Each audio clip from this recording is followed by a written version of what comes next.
পাকা আমের এই মিষ্টি সিজনে আপনারা চাইলে এই ডেজার্টটা ট্রাই করতে পারেন।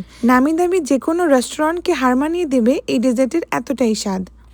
আর তৈরি করা তো পানির মতো সহজ। তাহলে চলুন আমি ঝটপট রেসিপিটা দেখিয়ে দিই। এজন্য একটি মিক্সিং বোলে নিয়েছি হাফ কাপ ময়দা, মিষ্টির জন্য দিয়েছি 3 টেবিল চামচ চিনি, সামান্য একটু লবণ দিয়ে দিলাম। এখন দিয়ে দিচ্ছি রুম টেম্পারেচারে থাকা একটা ডিম।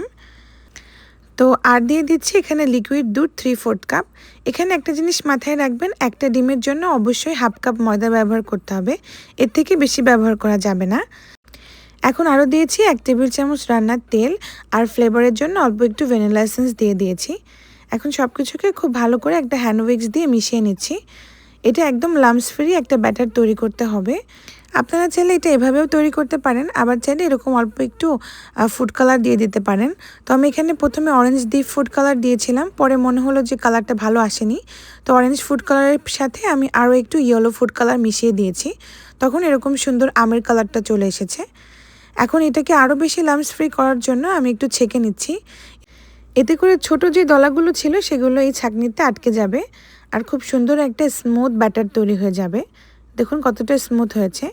আমি যে মেজারমেন্টগুলো দিয়েছি এটা একদম পারফেক্টলি ফলো করলে আপনাদের র্যাপটাও একদম পারফেক্ট হবে।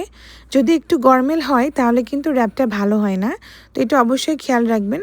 মেজারমেন্টটা যে রেসিপি আপনি ফলো করেন সেই রেসিপির মেজারমেন্টটা একদম পারফেক্ট রাখবেন।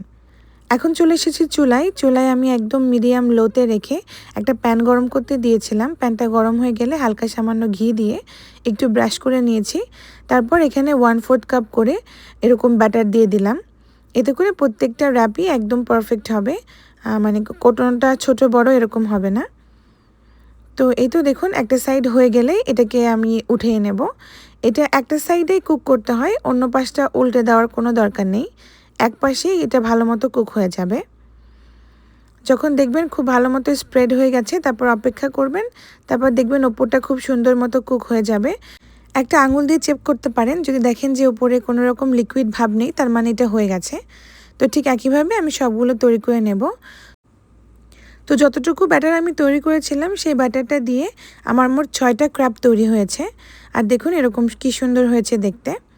এখন এটাকে রোল করার জন্য আমাদের লাগবে হুইপ ক্রিম। তো আমার কাছে হুইপ ক্রিম ছিল না, তো আমি এখন স্টোর থেকে একটা ক্রিম কিনে নিয়েছিলাম, সেই ক্রিমটা দিয়ে এটা অ্যাসেম্বল করে নেব। তবে হুইপ ক্রিম দিয়ে খেতে এটা বেশি মজা লাগে। তো হুইপ ক্রিম দিয়ে তৈরি এরকম একটা রেসিপি আমার চ্যানেলে রয়েছে, আমি লিঙ্ক ডেসক্রিপশন বক্সে দিয়ে দেব, আপনারা চাইলে চেক করে নিতে পারেন। তো এখন আমি 3টা এই ক্র্যাবটাকে এরকমভাবে ছড়িয়ে নিয়েছি। তো 3টার উপরে আমি দিয়ে দিচ্ছি। আপনারা চাইলে এটা ইন্ডিভিজুয়ালিও করতে পারেন। তো আমি একটু বড় সাইজের র্যাপ বানাচ্ছি, এই জন্য একটু বড় করে বানালাম। তো 3টা এরকম ক্র্যাবের ওপরে আমি প্রথমে ক্রিমটা দিয়েছি, একটুখানি স্প্রেড করে দিয়ে আমগুলোকে দিয়ে দিচ্ছি। আমি আমগুলো এরকম টুকরো করে কেটে নিয়েছি, আপনারা চাইলে আমগুলো লম্বাও রাখতে পারেন। এখন ওপর দিয়ে আরও একটু ক্রিম দিয়ে দিলাম। এরপর এটাকে আমি র্যাপ করে নেব।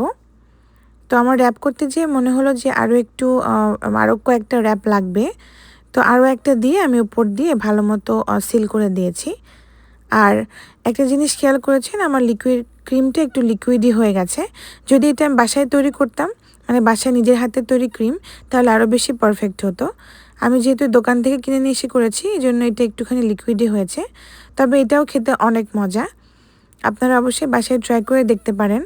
মানে এর যে কি টেস্ট এটা আপনি একবার না খেলে বুঝতে পারবেন না, এত মজা। মানে মুখে দিলেই একদম ক্রিমি একটা টেক্সচার, আমের ফুল অফ ফ্লেভার, মানে ইয়ামি। তো এগুলো আমি এভাবে ছুরি দিয়ে কেটে মানে রোলটাকে এভাবে সার্ভ করব। এতে করে এটা আরও বেশি ভালো লাগবে খেতে। আর উপরে আরেকটু আম দিয়ে দিয়েছি একটু ডেকোরেশনের জন্য, না দিলেও হবে, কোনো সমস্যা নেই। মানে এটা তৈরি করার পরে আপনি আর নিজেকে সামলাতে পারবেন না, দেখতেও যেমন সুন্দর খেতেও ঠিক ততটাই মজা। তাহলে এই তো আজকের মতো এই পর্যন্তই। আশা করি আজকের রেসিপি আপনাদের কাছে ভালো লেগেছে। ভালো লাগলে আমার চ্যানেলটিকে একটা সাবস্ক্রাইব করে আমার পাশে থাকবেন, আর ফেসবুক থেকে দেখে থাকলে অবশ্যই একটা লাইক দেবেন, আর ফলো দিয়ে আমাকে আপনার ফ্রেন্ড করে নেবেন। আল্লাহ হাফিজ, টাটা, বাই বাই।